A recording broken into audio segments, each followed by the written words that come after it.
नमस्कार, आप सभी को आपके ही अपने YouTube चैनल आर्ट्स क्लासेस पे स्वागत है।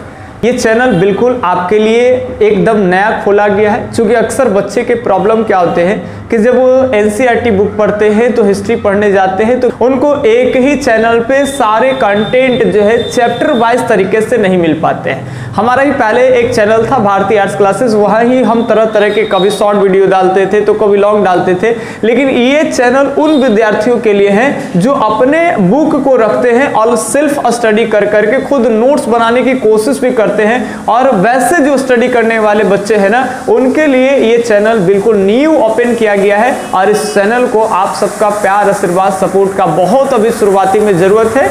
अच्छा, इस चैनल को आप क्यों सब्सक्राइब करिएगा? तो सबसे पहले बता दें, इस चैनल पे जितने भी 12th एनसीईआरटी बुक होंगे ना, जिसमें खास करके ऐसे सब्जेक्ट को ज्यादा कराया जाएगा जो सब्जेक्ट आर्ट्स के विद्यार्थी जो होते हैं उनको वो ज्यादा पेपर आता है। जैसे हिस्ट्री बहुत ज्यादा बच्चे लेते हैं, ज्योग्राफी ज्यादा लेते हैं और पॉलिटिकल ज्यादा लेते हैं। तो ये हिस्ट्री, ज्योग्राफी और पॉलिटिकल के जितने भी आपका सिलेबस है, उन सभी सिलेबस के जितने भी चैप्टर हैं, सबके चैप्टर के पार्ट 1, पार्ट 2, चाहे जितना भी पार्ट में वो खत्म कर दे, एक एक एनसीईआरटी के कड़ी को आपको पढ़ा करके और इस पे अपलोड किया जाएगा। कोई भी शॉर्ट या कोई भी अलकर बथुआ, यानी आमतौर पर कहें कि फिजूल चीजें इस पे नहीं डाली जाएंगी। केवल जो कंटेंट होगा वो एनसीईआरटी के ही अकॉर्डिंग क्या कि प्रॉपर वही होगा ही। ठीक है, तो आज क्या हम लोग पढ़ेंगे? तो आज ये हम लोग स्टार्ट करेंगे 12th चैप्टर एनसीईआरटी फर्स्ट।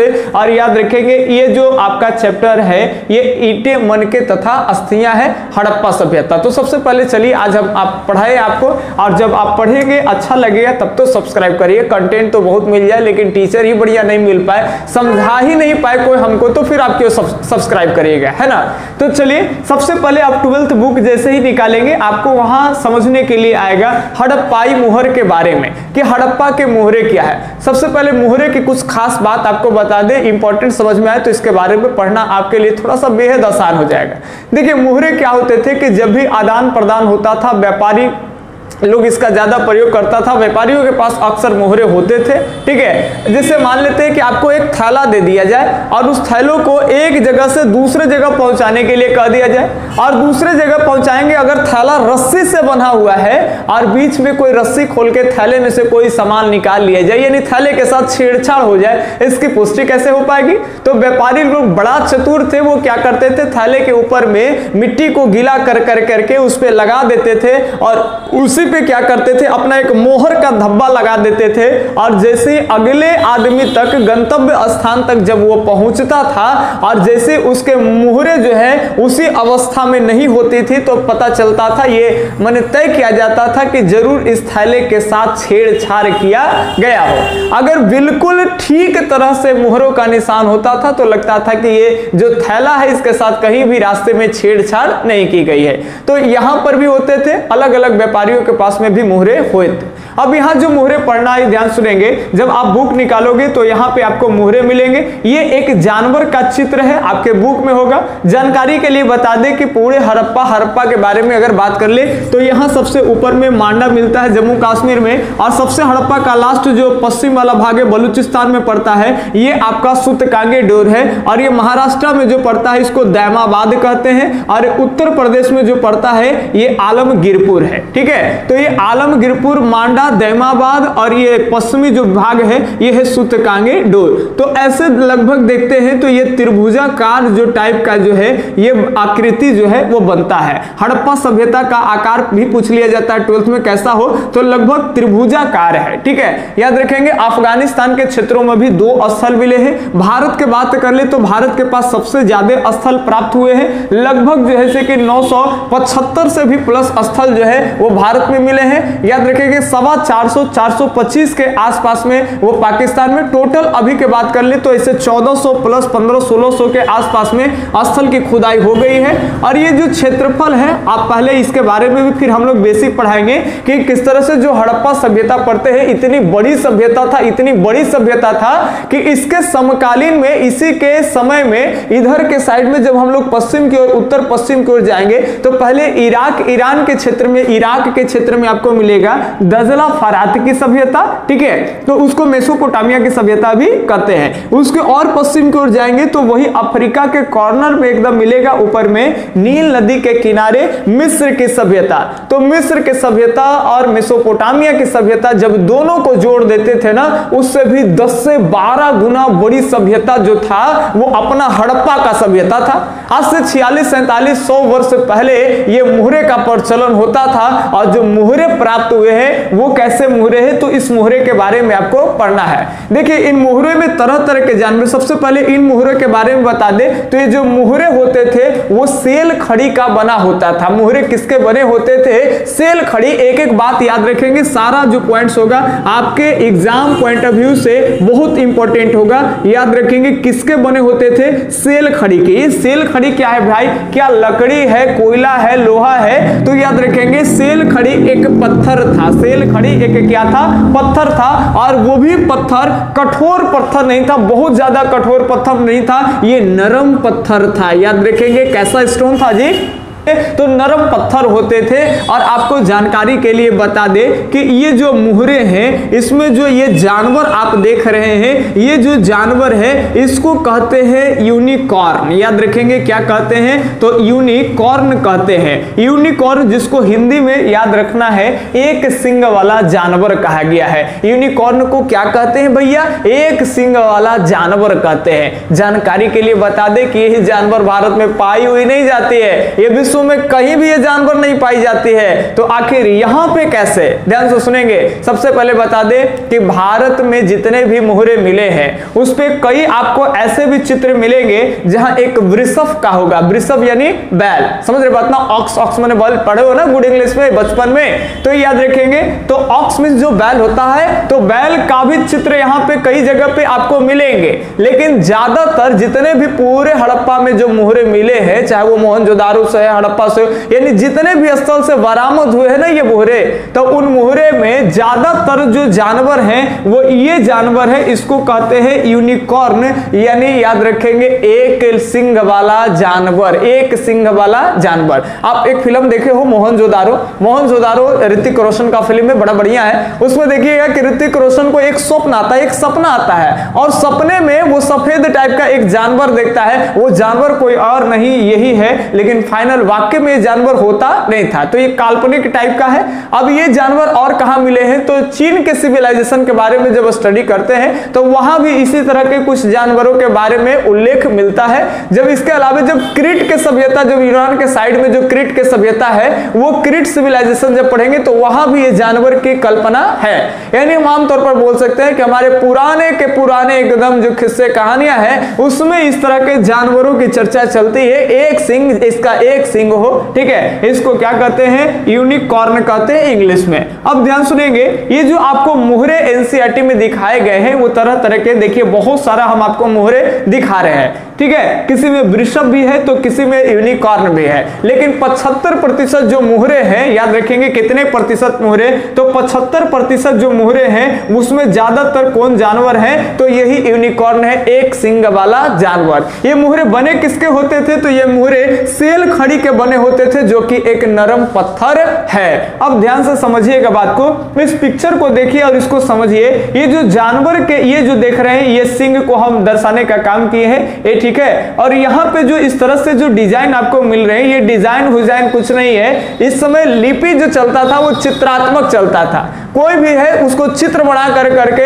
आज लोग बातें करते हैं, लेकिन आज तक दुखद बात यही है कि इन हड़प्पा के जो लिपि है चित्रात्मक लिपि, इसको आज तक हम लोग पढ़ नहीं पाए हैं। तो जब हम लोग नहीं पढ़ पाए हैं, याद रखेंगे ये भारत के ना आर्ध ऐतिहासिक काल में आता है। याद रखेंगे ये कौन सा ऐतिहासिक काल का हिस्सा है? हड़प्पा आर्ध ऐतिहासिक काल। आर्ध ऐतिहासिक काल क्या होता है कि जिस समय में जितने भी बातें हैं लिखा तो मिला हुआ है, लोग लिखना जानते थे, लेकिन अभी तक उस एविडेंस को कोई ऐसा विद्वान हुआ ही नहीं जो पढ़ पाया है। तो लिखा हुआ मिला है लेकिन पढ़ नहीं पाया है। उस इतिहास को इंडियन, जब हम लोग इतिहास पढ़ेंगे ना भारतीय इतिहास, उसमें उसको आर्ध ऐतिहासिक काल का दर्जा दिया जाता है। देखिए गुप्त काल है, मौर्य काल है, ये सब ऐतिहासिक काल है, ठीक है। इस समय जो बातें लिखी हुई है, चाणक्य जी के बातें लिखी हुई, इंडिका वगैरह मेगास्थनीज के, चाणक्य जी के अर्थशास्त्र, ये सब पुष्टि हो गई है, इसको पढ़ पाए हैं लोग, तो ये ऐतिहासिक काल है। लेकिन इससे पहले कुछ बात जो लिखे गए नहीं पढ़ पाए हैं, तो ये अर्ध ऐतिहासिक काल होता था।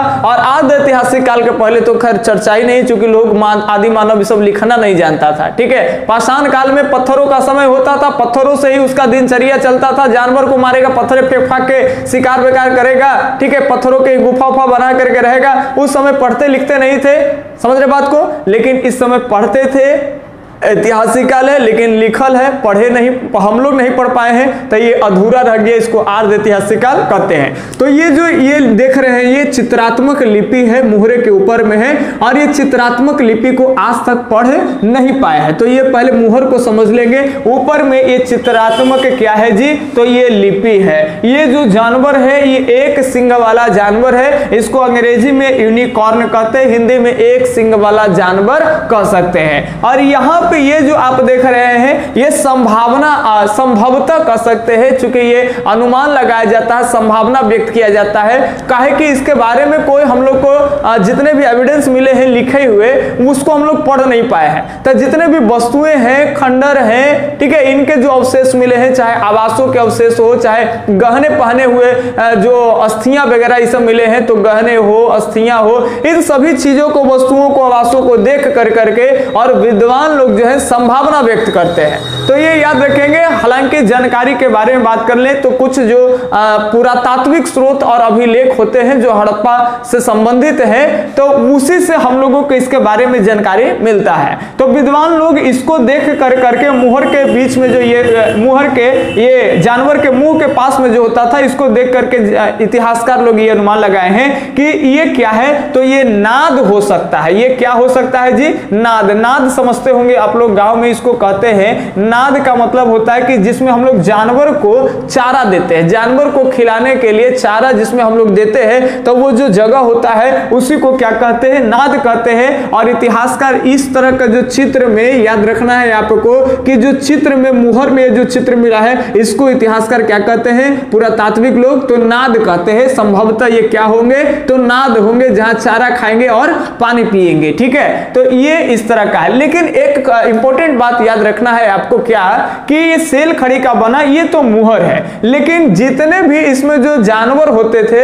उन जानवरों के जो मुंह होते थे वो दाहिनी ओर होते थे। कौन ओर होते थे, तो दाईं ओर होते थे। तो इसमें देखिए ये तो आपको बाईं ओर दिख रहा है, एक ध्यान सुनेंगे, ये तो आपको बाईं ओर देख रहा है, लेकिन ये दाईं ओर नहीं है। तो भैया ये ऑलरेडी मुहर है, लेकिन जब मुहर लगेगा तो इधर का इसका जो जानवर का मुंह है वो इधर हो जाएगा, इसका जो नाद इधर है वो इधर हो जाएगा। समझ रहे बात ना। तो जब मुहरे लगेंगे तो ये इस साइड हो जाएगा, कोई दिक्कत। अगर मुहर जब तक हम मारेंगे नहीं सील, तब तक जो है कि उसका मुंह क्या होगा, ये मुहर में मुंह कहां होगा, तो ये बाईं ओर होगा। जब इस सील हम लगा देंगे, मुहर लगा देंगे, तो ये हो जाएगा दाईं ओर। यहां तक क्लियर है क्या आपको। चलिए ये भी पिक्चर आप देख सकते हैं। ये पिक्चर में देखिए कि जानवर का मुंह इधर से इधर हो गया है, आप देख पा रहे हैं। तो इधर जो मुंह आप देख पा रहे हैं, यानी समझिए कि सील लगा हुआ है, मुहर को क्या कर दिया गया है, लगा दिया गया है। तो ये हड़प्पा के कुछ मुहरे के बारे में आपको पढ़ना था, इतना कम से कम बात याद रखेंगे। आपको पूछेगा, बहुत इंपॉर्टेंट है कि हड़प्पा के मुहरे किसके बने होती थी, तो सेल खड़ी के। सेल खड़ी एक नरम पत्थर हुआ करता था। 75% जो मुहरे हैं वो उसमें कौन से जानवर होते थे, वृषभ होते हैं कि एक लिंग वाले जानवर, सॉरी एक सिंग वाले जानवर, तो एक सिंग वाले जानवर होते हैं। ठीक है, तो यहां तक कम से कम इतना फैक्ट्स याद रखना है। अब सबसे पहले हम आए तो कुछ बातों को पढ़ेंगे, क्योंकि ये आपको पूछेगा ही पूछेगा कि अभिलेख क्या होता है, पुरातत्व क्या होता है। और इसके अलावा एक बात और, कार्बन 14, खैर कार्बन 14 के बारे में हम लोग स्पेशल पढ़ेंगे, चूंकि थोड़ा सा लंबा है और कॉन्सेप्ट ढंग से उसको समझाने का प्रयास करेंगे, क्योंकि उसमें जो रसायन शास्त्री, अमेरिकी रसायन शास्त्री जो है, ठीक है, उनके बारे में हम लोग पढ़ेंगे। ठीक है, कि किस तरह से वो आएंगे और किस तरह से अपना जो है कि विचार देंगे। उनका नाम है बिलार्ड। कौन सी नाम है, बिलार्ड। बिलार्ड जानते हो ना, बिलार्ड बिल्ली में आता है बड़ा सा, शायद उसको जेन जीन्स होता है बिल्ली में क्या कि ऐसे आप उसको डेराइएगा तो भाग भी नहीं करता, वो आप ही को डेरा देगा। बिलार्ड, उसी में एक आएंगे बिलार्ड, ठीक है। तो बिलार्ड फ्रैंक लिब्बी जब आएंगे, अमेरिका के रसायन शास्त्री थे, तो उनके बारे में पढ़ेंगे। कार्बन 14 क्लियर हो जाएगा। अभी हम लोग जानेंगे अभिलेख क्या होता है और पुरातत्व क्या होता है, ठीक है। तो ध्यान सुनेंगे, अभिलेख क्या है ना, कोई भी कठोर सतह पे, कोई भी कठोर सतह पे, कोई भी ऐसा हार्ड सरफेस हो, उस पे क्या किया जाता है कि कोई बात को या कोई चित्र को बना दिया जाता है, उत्तीर्ण कर दिया जाएगा। तो यदि कोई बातों को उस पे लिख दिया जाएगा या फिर कोई चित्र उस पे बना दिया जाएगा। अच्छा, हार्ड सरफेस क्यों?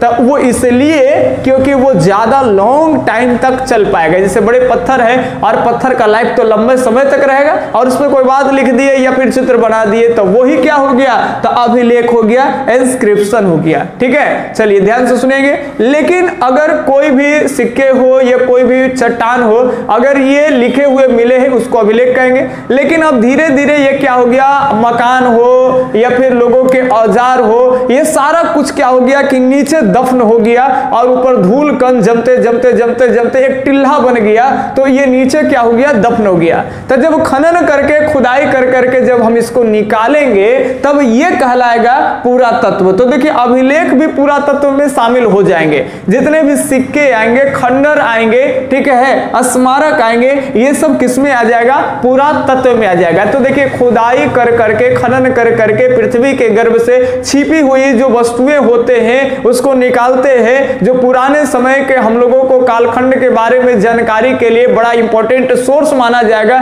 वही है क्या है, तो वो पुरातत्व है। याद रहेगा आपने, ऊपर में अगर कोई ऐसा चीज मिल जाए, अभिलेख होगा, बड़ा पिलर है और पिलर पे कोई बात लिखा हुआ है, पिलर अंदर दफन नहीं है, तो वो अभिलेख है। लेकिन कुछ ऐसे सिक्के मिल गए, कुछ स्मारक, कुछ ऐसे खंडर जो नीचे दब गया है, मिट्टी को खोद रहे हैं तो खंडर पता चल रहा है, तो वो क्या कहलाएगा, तो वो पुरातत्व में आ जाएगा, ठीक है, वो पुरातात्विक स्रोत में आ जाएगा। और जानकारी के लिए याद रखेंगे कि शुरू तो लोग पढ़ते नहीं थे, तो पहले हम अपना इतिहास के कैसे पुष्टि कर पाते हैं, तो इसी अभिलेख और पुरातात्विक स्रोतों के माध्यम से। तो याद रखेंगे भारत में इतिहास जानने के लिए, किसी भी देश का इतिहास जानना हो, केवल भारत ही नहीं तो कहीं के इतिहास जानने के लिए अभिलेख और पुरातत्व को याद रखेंगे प्राथमिक स्रोत मानते हैं। याद रखेंगे इतिहास में कालखंड समय काल के गणना करने के लिए, इतिहास को जानने के लिए जो प्राथमिक स्रोत होता है वो अभिलेख और पुरातत्व होता है। और भारत में